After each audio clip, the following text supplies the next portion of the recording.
Tesla left, and the new world where he lived for most of his adult life were undergoing rapid technological change. Electricity was no longer just a thing of lecture theaters and exhibitions, but was leaking everywhere into everyday life. Cityscapes and townscapes across Europe and America were now festooned with the paraphernalia of electrical technology. Cables crisscrossed the sky, carrying power to homes and businesses, or buzzing with information from telegraphs and telephones. Electric tramcars trundled down the streets. At night, public buildings and shop fronts dazzled the eye with spectacular displays of electric lighting. To many people, it looked as if tomorrow's world had already arrived, and people like Tesla were the ones who had delivered it. This was a time when engineers and inventors could be heroes. They were held up and celebrated as examples of what discipline and perseverance could achieve. As we shall see, even on the far frontiers of the Austro-Hungarian Empire, it was possible for a young man like Tesla to dream of a life of invention. Invention offered a road to fame and fortune. More importantly, it seemed to offer an opportunity to change the world. The prevailing image of invention and inventors was one of determined individualism. Tesla, of course, fashioned himself carefully to fit that image, as did others like Thomas Edison.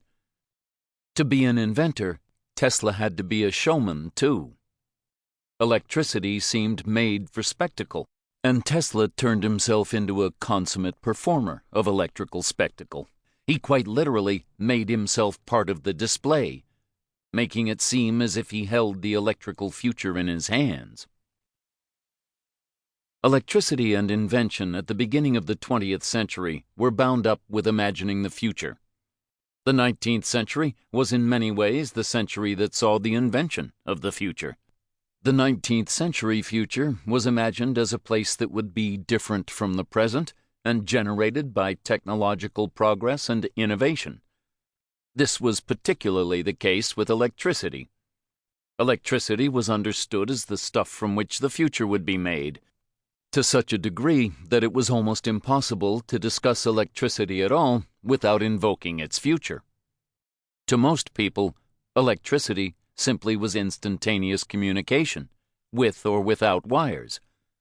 New sources of power, locomotion, improved agriculture and control of the weather, weapons and flying machines, and electrically generated health.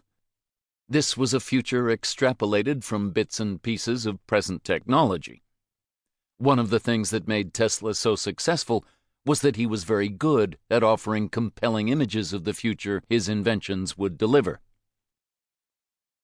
The stories that Tesla told about the future of wireless communication and wireless power that he was trying to build at Wardenclyffe during the first few years of the 20th century were very much part of a wider culture of speculating about the future, both in fact and in fiction.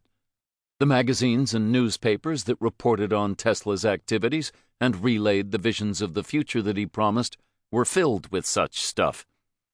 They published scientific romances by the likes of H.G. Wells as well, and sometimes the scientific romance and the scientific facts were hard to disentangle. It was no coincidence that Tesla's speculations about wireless communication with Mars, for example, were aired at the same time as everyone was reading The War of the Worlds. Telling tales about the future was integral to the business of invention. Inventors like Tesla needed to excite the public's imagination to sell them their vision of the future, and to attract the attention of the money men whose cash would be needed to make those visions real. One of the reasons, I think, why Tesla remains such a fascinating and seductive figure is that the image of invention he wrapped around himself remains a very familiar one. That image, which Tesla helped create, of the inventor as an exceptional kind of individual, is still the way we tend to think about inventors and innovation today. Just as people in the 19th century associated invention with individuals, so do we. Where they made Brunel or Edison or Tesla into heroes, we do the same with their contemporary equivalents. Though maybe we are a little more inclined than... To keep listening to this audiobook, I've left you a link in the description so you can do it, at no cost thanks to Audible's 30-day free trial.